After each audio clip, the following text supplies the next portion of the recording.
Bien.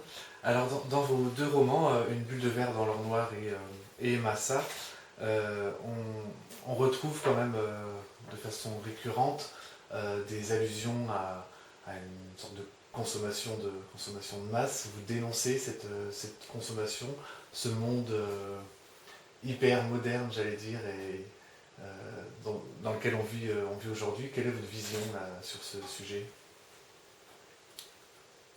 Alors, je pense qu'on est tous, j'ai envie de dire, on est tous coupables un petit peu de cette frénésie. C'est-à-dire, on est passé pour les années 70 sur une période d'idéologie assez humaniste où la volonté était d'aller vers de la liberté, un maximum de possibilité de s'exprimer en public vers une société où effectivement il n'y a plus beaucoup d'idéologie à part la consommation, c'est-à-dire posséder tout simplement, remplir ses armoires et aller vers l'enrichissement. Alors, c'est pas vrai pour tout le monde, mais c'est quand même un phénomène actuellement de masse que l'on retrouve à travers par exemple une télévision assez assommante à ce niveau-là, qui nous offre des modèles qu'on retrouve dans les téléréalités par exemple. On nous exprime que l'être parfait est quelqu'un qui est riche, qui est beau, qui a une belle voiture, qui est une star, qui est connue. Et malgré tout, à force, ça finit par ancrer dans l'esprit de chacun une sorte d'idéal. L'idéal, c'est s'enrichir, consommer. Et je pense que tout est fait pour ça, effectivement. Enfin, tous les moyens de communication sont faits pour ça actuellement. Donc, je regrette un petit peu. C'est vrai qu'on n'y est pas, au moins au niveau médiatique, parce que je sais que ça existe à un niveau plus discret, dans des cercles intellectuels, des idées de refonte un petit peu de la société, des idées d'idéologie plus humaniste que consommatrice. Est-ce que c'est un peu trop catégorique ou est-ce qu'on peut dire que cette dénonciation là, de consommation à outrance, c'est une sorte enfin, ce serait votre vision d'une éventuelle fin du monde?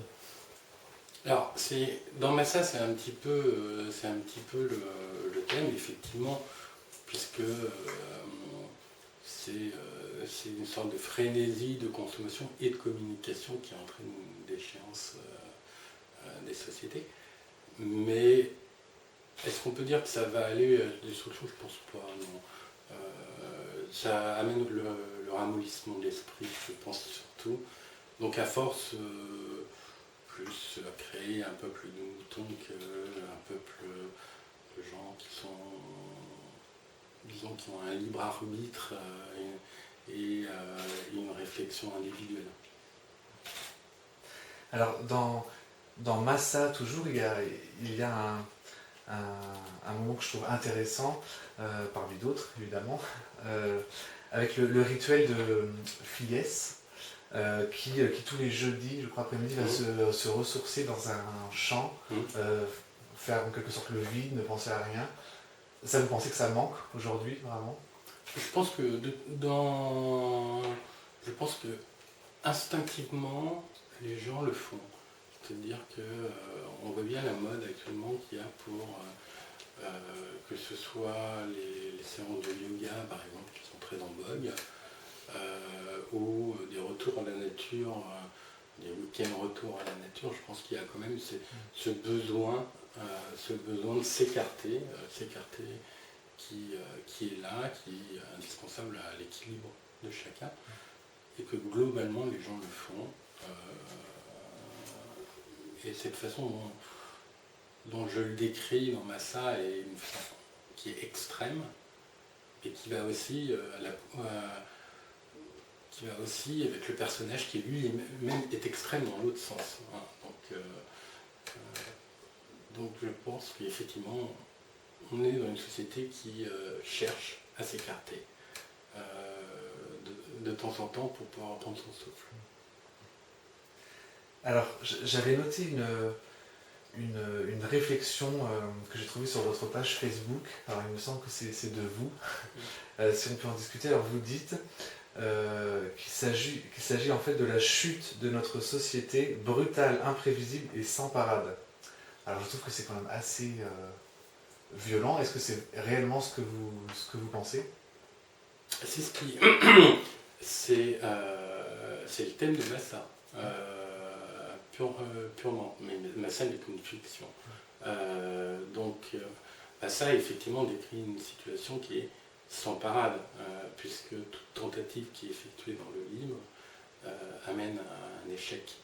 Et finalement, même ceux qui se retournent vers Dieu comme espoir aboutissent eux aussi à une déchéance.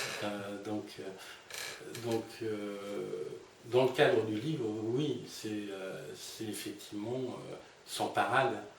Dans la réalité de notre vie, je ne pense pas que ça arriverait de la sorte.